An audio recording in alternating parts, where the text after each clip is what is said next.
అవకాశాలు ఎట్లా ఉన్నాయి, వీళ్ళ సామాజిక వెనుకబాటు ఎట్లా ఉంది, వీళ్ళకు సంపద ఏ విధంగా ఉన్నది, సమాజంలో వీళ్ళ స్థాయి ఏ విధంగా ఉన్నది అనేది ఒక కమిషన్ ఏర్పాటు చేసి ఆ కమిషన్ ఇచ్చే రిపోర్ట్ల ఆధారంగా వీళ్ళకు బెనిఫిట్స్ కల్పించాలని చెప్పేసి భారత రాజ్యాంగం అమలైనప్పటికే 1950లోనే మనకు చెప్పింది. కానీ ఇప్పటికీ కూడా మరి మనకు 100% దాని ఫలితాలు మనం పొందలేకపోతున్నాం. ఇప్పటికీ బీసీలు అంటే ఎవరయ్యా అని తెలుసుకోవడానికే ప్రభుత్వాలకు 40-50 సంవత్సరాలు పట్టింది. కాలేకర్ కమిషన్ ఏర్పాటు చేస్తే అది ఇచ్చినటువంటి రిపోర్ట్లను ఆ అధ్యక్షుడి ద్వారానే అది తప్పుడు రిపోర్ట్లు అని చెప్పించారు.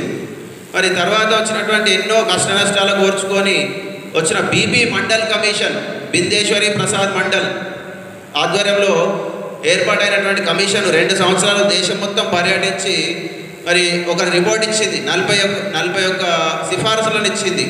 అందులో ఒకటి క్రిమి లేయర్ అని, మిగతా 40 బీసీలకు సామాజిక వెనుకబాటు ఉందని, వీళ్ళకు విద్య సరిగా లేదని, వీళ్ళకు సంపద లేదని, ఇట్లా ఎన్నో విషయాలు చెప్పారు. మరి ఏదైతే మన బీసీ మహనీయులు మహాత్మా జ్యోతిరావు పూలే, అంటే మనకు మహాత్మా అనగానే గుర్తొచ్చేది మహాత్మా గాంధీ, కానీ గాంధీ కంటే కూడా 100 సంవత్సరాల ముందే సత్యశోధక సమాజం అని ఏర్పాటు చేసి సత్యం గురించి చెప్పినటువంటి వ్యక్తి మహాత్మా జ్యోతిరావు పూలే. మరి సత్యము అహింస అనే విషయాలను చెప్పినటువంటి వ్యక్తి మహాత్ముడు. ఒక 50,000 మంది సమావేశంలో కూర్చొని మహాత్మా అనే బిరుదిచ్చినటువంటి వ్యక్తి మరి ఆ మహాత్మా జ్యోతిరావు పూలే. మరి సమాజంలో సగభాగం మహిళలని చెప్పేసి ఆ మహిళలకు విద్యను ప్రోత్సహించి తన సొంత భార్యకే చదువును చెప్పి తన భార్య ద్వారా సమాజంలోని మహిళలకు చదువు చెప్పించి మరి సగభాగం ఉన్నటువంటి సమాజంలోని మహిళలకు సముచిత స్థానాన్ని కల్పించినటువంటి వ్యక్తి, ఆ మహోన్నత వ్యక్తి మహాత్మా జ్యోతిరావు పూలే. మరి అట్లాంటి ఆ పూలే యొక్క ఆశయాలను సాధించడానికి మరి మన భారత రాజ్యాంగాన్ని రచించినటువంటి అంబేద్కర్ గారే ఒక సందర్భంలో చెప్పారు, నేను నా గురువుగా మహాత్మా జ్యోతిరావు పూలేను స్వీకరిస్తున్నా అని చెప్పిండు. మరి ఎందుకయ్యా అంటే అసలు పూలేకు ఈ అంబేద్కర్కు సంబంధం లేదు, కానీ పూలే రాసిన పుస్తకాలను చదివి ఆయన యొక్క భావజాలాన్ని తెలుసుకున్నటువంటి వ్యక్తి అంబేద్కర్. దాని ద్వారా ఇన్స్పైర్ అయి ఈ సమాజంలోని ఈ అంటరానితనాన్ని, ఈ వెనుకబాటుతనాన్ని, ఈ పేద ప్రజల గురించి ఆలోచించి వాళ్ళ హక్కుల కోసము పోరాడేటటువంటి వ్యక్తి అంబేద్కర్ గారు. మరి అలాంటి వ్యక్తి మరి మన భారత రాజ్యాంగంలో అన్ని విషయాలను పొందుపరిచి ఇచ్చినప్పటికీ కూడా దాన్ని అమలు చేసేటువంటి కొన్ని వ్యక్తులు మన బీసీలకు అన్యాయం చేస్తూ ఉన్నారు. మరి బీసీలకు జనాభా ప్రతిపాదికన మనకు అన్ని రంగాల్లో సమాన అవకాశాలు రావాలనేది మన ముఖ్య ఉద్దేశం. మరి ఇక్కడికి వస్తే మనం బీసీ లెక్చరర్ల అసోసియేషన్లో మనం ఆల్రెడీ కొన్ని ప్రైమరీ లక్ష్యాలు అని చెప్పేసి ప్రాథమిక లక్ష్యాలు, నిర్దిష్ట లక్ష్యాలు ఇట్లాంటివి పెట్టుకున్నాం మనం. అందులో మనము ముఖ్యంగా విద్యార్థుల యొక్క సంక్షేమం, మనం ఇక్కడ ఉన్నాము ఈరోజు అంటే ఒక లెక్చరర్గా మన విద్యార్థులే, మన కళాశాలలోకి వచ్చేటువంటి పేద విద్యార్థులు, మన ప్రభుత్వ కళాశాలలో కావచ్చు, చాలా మట్టుకు ఇప్పుడు చదువుకునేది పేద బడుగు బలహీన వర్గాల సంబంధించినటువంటి పేద విద్యార్థులు. మరి వారికి మనము ఫస్ట్ ప్రియారిటీ ఇస్తున్నాము. మన లక్ష్యాల్లో కూడా మన మొదటి ప్రాధాన్యత విద్యార్థుల సంక్షేమం, విద్యార్థుల తర్వాతనే లెక్చరర్ల సంక్షేమం, ఆ తర్వాతనే సమాజం కావచ్చు, ఇంకా మిగతా విషయాలు కావచ్చు.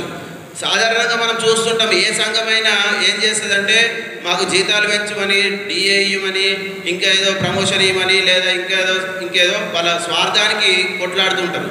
కానీ మనము స్వార్థం కాదు, సామాజిక సేవ, సామాజిక బాధ్యతను మనము తీసుకొని ముందుకు వెళ్తూ ఉన్నాము. మనము అధికారుల చుట్టూ, హైదరాబాద్లో ఏదో ఆఫీసుల చుట్టూ తిరిగేటువంటి సంఘం కాదు మనది. గ్రామాల్లో, మండల స్థాయిలో, గ్రామ స్థాయిలో ప్రజలను చైతన్యం చేస్తూ మరి మనకు ఈ చైతన్యాన్ని తీసుకురావడంలో లెక్చరర్ల ద్వారా ముందుకు వెళ్ళాలనే ఉద్దేశంతో మనము ఇది ఏర్పాటు చేయడం జరిగింది. మరి ఇంకా ఎన్నో విషయాలు ఉన్నప్పటికీ కూడా భవిష్యత్తులో ఈ విషయాలు మనం ఇంకా చర్చిద్దాం, అందరం కూర్చొని రౌండ్ టేబుల్ సమావేశాలు కూడా నిర్వహిద్దాం త్వరలోనే. మరి ఇంకా ఇట్లాంటి అంశాలను మనము ముందుకు తీసుకెళ్దాము. మన లక్ష్యాలను ఏంటి అనేది కూలంకషంగా చర్చిస్తూ ప్రతిసారి మన మేధో మదనం చేస్తూ మేధావుల ద్వారా మనము ఈ విషయాలను చర్చించి మన పెద్దలు ఉన్నారు, పెద్దల ద్వారా వాళ్ళ సలహాలు సూచనలు తీసుకొని ముందుకెళ్తామని చెప్పేసి ఈ సందర్భంగా తెలియజేస్తున్నాం సార్. మరి ఏదైతే మేము మా జిల్లా కమిటీ, మా జిల్లా ఇన్ఛార్జిగా అయినటువంటి మన నరసింహ సార్ గారు మరి ముందుకొచ్చి తను ఈ ముందుగా మా నిజామాబాద్లో ఏర్పాటు చేయాలని చెప్పేసి తను చాలా కష్టపడి మన అందరితో సంప్రదింపులు చేసి మీ అందరితో ఇక్కడ దాకా తీసుకొచ్చారు. మరి మన జిల్లాకు కూడా గౌరవ అధ్యక్షులుగా శ్రీనాథ్ సార్ గారు ఉండాలని చెప్పేసి వారు కోరుకొని మరి ఆ సార్ గారి దగ్గరికి వెళ్ళి అడగడము, సార్ కూడా ఒప్పుకోవడము.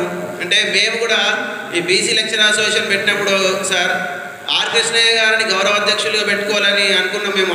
3 సార్లు జూమ్ మీటింగ్ పెట్టి, అయితే తను ఇన్ని సంవత్సరాల్లో పోరాడుతున్నాడు కాబట్టి గౌరవంగా పెట్టుకోవాలని చెప్పేసి పెట్టినాం. అట్లాగే జిల్లాలో కూడా బీసీలకు ఒక పెద్ద అన్న, బీసీలకు ఒక మంచి మార్గదర్శిగా మీరు ఉంటారని చెప్పేసి మేము భావిస్తున్నాం సార్.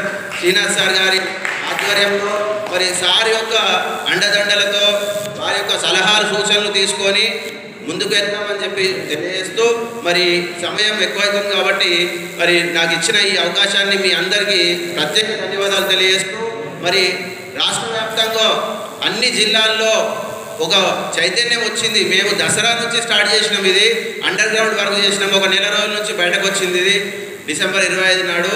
కానీ అంతకుముందు నుంచే 3 నెలల నుంచి మేము దీనిపైన చాలా లోతుగా వర్క్ చేస్తున్నాం సార్. మరి మా అందరి యొక్క కృషి వల్లనే ఇంతమంది ఇక్కడ జమ అయినరు.